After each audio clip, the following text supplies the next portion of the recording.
Welcome to the latest rendition of the Pacers videocast. I'm Mark Montieth, and this is Mike Wells of the Indianapolis Star. I'm back from Cleveland, where the Pacers lost last night. Had a great win in Orlando on Friday and a bad loss in Cleveland last night. And Mike, we've been talking. The inconsistency of this team kind of jumps out at you. For a team that's been right around 500 for much of the season, they still seem to have highs and lows. Exactly. You know, that was a great victory in Orlando. Great second half to come back and pull that game off it. And they showed a side of them that we haven't seen a lot of. They came back from double-digit deficit and didn't give up. But then you go out in Cleveland last Tuesday night, and they really didn't play hard. Yeah, LeBron James coming off the bench. Larry Hughes looked like he was shooting layups out there the way there was no defense. So I think that's going to be a problem until Jim O'Brien can get his team to play hard on both ends of the court for 48 minutes. You're going to continue to see this team hover around that 500 mark. It seems like this team having no great individual defenders. There's no Ron Artest on this team, certainly, who can shut down somebody. And Ron always had good games against LeBron James. Those were great matchups. Now they have to have their team defense totally plugged in and rotating and everything, and they did that down the stretch at Orlando.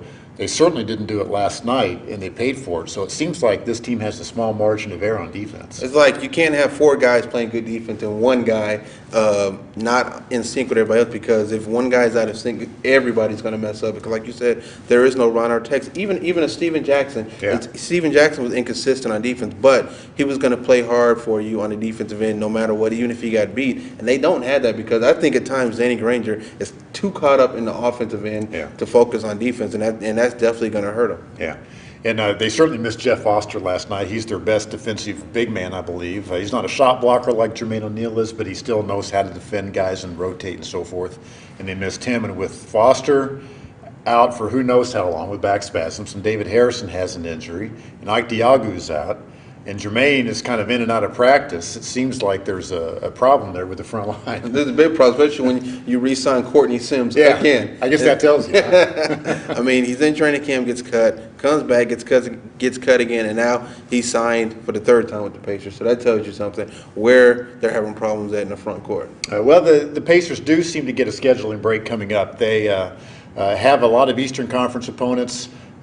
Just one Western Conference opponent, Minnesota, before they go west in January for a 5-game road trip.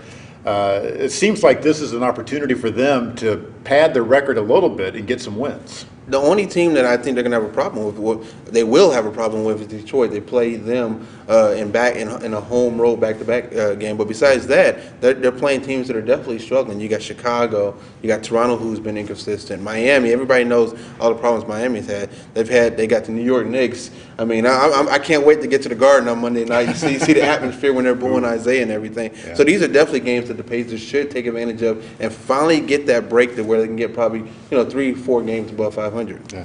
Well, the big news of the weekend was Jamal Tinsley. Hey, we waited till last to keep you guys, so you guys didn't turn off the internet yet till we talked about Jamal. Exactly. Save the best for last, right?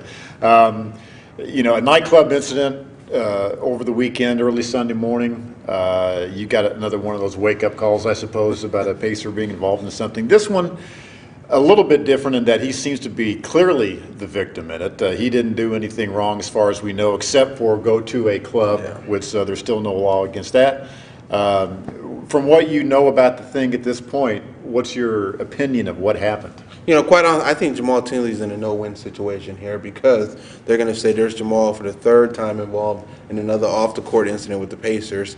But at the same time, he was clearly the victim here. Like you said, the only thing he did wrong was he went to a club. I've never been there, but just what people are saying is that, the crowd that hangs out there isn't exactly the best crowd at times. I mean, I've heard from upscale to kind of a shady place. So I don't know. Maybe you and I should go hang out there and see what it's like. But I just think Jamal, has got to make better decisions. He said that. Jim O'Brien said it. Larry Bird done said it. He's got to make better decisions on where he's hanging out at late at night. This whole thing is kind of taking on a life of its own, because people are saying now, well, this is Jamal's third nightclub incident in the last 14 months or whatever. But if you break it down, the one in training camp last year at the strip club, he was not charged with anything. He was there but not charged. The second one, where the Colts had their Super Bowl party the day after the Super Bowl or in January, he has adamantly professed his innocence, and that has yet to go to court.